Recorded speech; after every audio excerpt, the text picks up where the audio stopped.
ഞാനും നിങ്ങളും അത്ഭുതപ്പെട്ടു പോകും. നമുക്കറിയാമല്ലോ, ആയിഷ റളിയല്ലാഹു തആല അൻഹയുടെ വീട്ടിലാണ് നബി സല്ലല്ലാഹു അലൈഹി വസല്ലമ മറമാടപ്പെട്ടിട്ടുള്ളത്. അബൂബക്കർ സിദ്ദീഖ് റളിയല്ലാഹു തആല തൊട്ടടുത്തുണ്ട്, ഉമർ ഇബ്നുൽ ഖത്താബ് റളിയല്ലാഹു തആല അൻഹുവും തൊട്ടടുത്തുണ്ട്.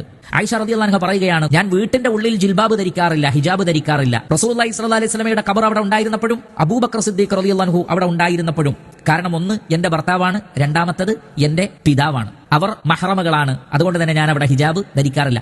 മരിച്ചതിന് ശേഷമുള്ള കാര്യമാണ് പറയുന്നത്. ഫലം അദുഫ ഉമർ മഅഹും ഫവല്ലാഹി മാ ദഖൽതുഹു ഇല്ലാ വഅന മശ്ദൂദത്തുൻ അലയ്യ സിയാബി ഹയാഅൻ മിൻ ഉമർ. എന്നാൽ ഉമർ ഖത്താബ് റളിയല്ലാഹു അൻഹു അവിടെ ഖബറടക്കപ്പെട്ടപ്പോൾ അദ്ദേഹത്തോടുള്ള ലജ്ജ കാരണം അദ്ദേഹം നോൺ മഹ്റമാണ്, ആ ലജ്ജ കാരണത്താൽ ഞാൻ ഹിജാബ് ധരിച്ചുകൊണ്ടേ എന്റെ വീട്ടിലെ ആ ഖബറുള്ള ഭാഗത്തേക്ക് ഞാൻ പ്രവേശിക്കാറുള്ളൂ. നമുക്കറിയാം, മരണപ്പെട്ട് കഴിഞ്ഞാൽ കാണുകയില്ല എന്നുള്ളത് നമുക്കറിയാം. എന്നിട്ട് പോലും അവർ കാണിച്ച ആ സൂക്ഷ്മത നോക്കൂ. ഉമർ ഖത്താബ് റളിയല്ലാഹു അൻഹു മഹ്റമല്ല, എന്നാൽ അദ്ദേഹം മരണപ്പെട്ടിട്ടുണ്ട്, എന്നിട്ടും അവിടെ ഹിജാബ് ധരിച്ചിട്ടുണ്ടെങ്കിൽ, അത് ശരീരത്തിലേക്ക് ജിൽബാബ് ധരിച്ച് മൂടി പുതച്ചിട്ടുണ്ടെങ്കിൽ, ജീവിച്ചിരിക്കുന്ന ആളുകളിൽ നിന്ന് എത്രമാത്രം ലജ്ജിക്കേണ്ടതുണ്ട്.